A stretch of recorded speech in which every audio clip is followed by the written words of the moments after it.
तो स्वागत है आपका अपने YouTube चैनल NCERT सॉल्यूशन में, जिसमें हम आज करने वाले हैं क्लास 10th की मैथ्स की बुक्स का एक्सरसाइज 1.2 का क्वेश्चन नंबर 3, जिसमें हमसे पूछा गया है अभाज्य गुणनखंड विधि द्वारा 12, 15 और 21 का HCF और LCM ज्ञात करना है। तो लेट्स स्टार्ट बच्चों। सबसे पहले हमने 12 का अभाज्य गुणनखंड करना है। इससे लास्ट वीडियो में हमने अभाज्य गुणन सीखा था बच्चे, तो उसी तरीके से हम 12 का अभाज्य गुणनखंड निकालेंगे। तो 2 के टेबल में 6 टाइम्स में 12 आता है बच्चे, फिर 2 के टेबल में 3 टाइम्स में 6 आ गया, फिर 3 1 जा 3। तो ये 12 के फैक्टर हमारे पास हो गए 2 इंटू 2 इंटू 3, 2 इंटू 2 इंटू 3। इसी तरह हमने 15 और 21 इनके भी प्राइम फैक्टर यानी अभाज्य गुणनखंड निकालना है। 15 का प्राइम फैक्टर होता है 3 इंटू 5 और 21 का क्या होगा बताओ? हाँ, 3 इंटू 7। ठीक है बच्चे।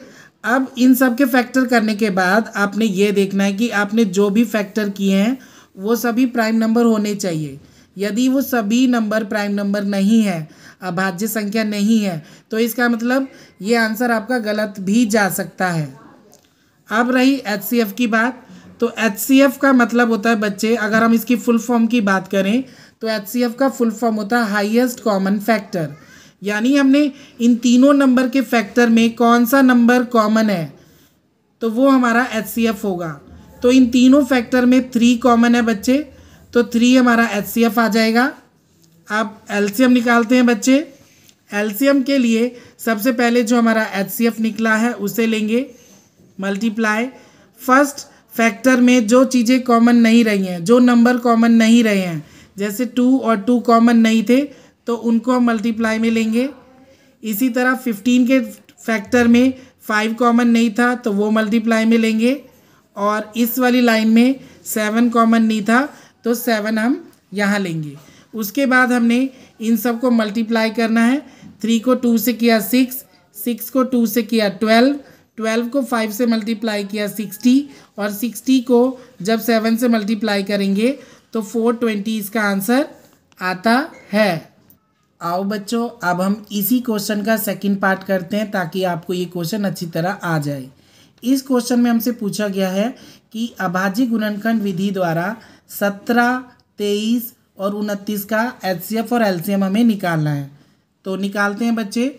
सबसे पहले 17 के हमें प्राइम फैक्टर करने हैं।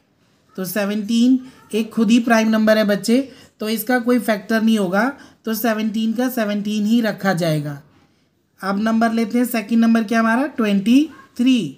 तो 23 भी खुद ही एक प्राइम नंबर है, तो इसका भी कोई फैक्टर नहीं है, तो 23 का 23 ही रहेगा। लास्ट नंबर है हमारा 29। 29 क्या है हमारा? ये भी प्राइम नंबर है यानी अभाज्य संख्या है, इसका भी कोई फैक्टर नहीं होगा, तो 29 को 29 ही रखा जाएगा। अब रही HCF की बात। अब यहाँ पर बहुत से बच्चे कंफ्यूज हो जाएंगे। मैंने ये क्वेश्चन इसलिए लिया है ताकि कुछ बच्चे कंफ्यूज होंगे इस क्वेश्चन में। अब HCF की बात आ रही है तो कुछ बच्चे ये देखते हैं कि इन तीनों में कोई चीज़ कॉमन नहीं मिली, तो इसका मतलब इसका HCF 0 होना चाहिए, जबकि ऐसा नहीं है। अगर आपको कोई चीज़ कॉमन नहीं मिल रही है तीनों नंबर्स में, तो इसका HCF हमें 1 मानना होता है। तो हमारा HCF क्या निकलेगा? 1। अब LCM की बात करते हैं बच्चे। तो LCM में HCF तो हमने खुद ही लिया था, इसका खुद ही लेट किया था।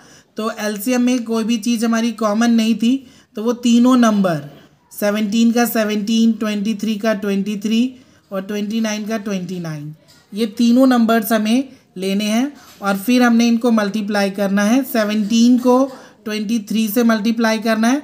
जब 17 को 23 से मल्टीप्लाई करते हैं तो 391 आता है, और 391 को फिर 29 से जब हम मल्टीप्लाई करते हैं तो 11339 ये आता है बच्चे, यानी इसका आंसर है 11,339।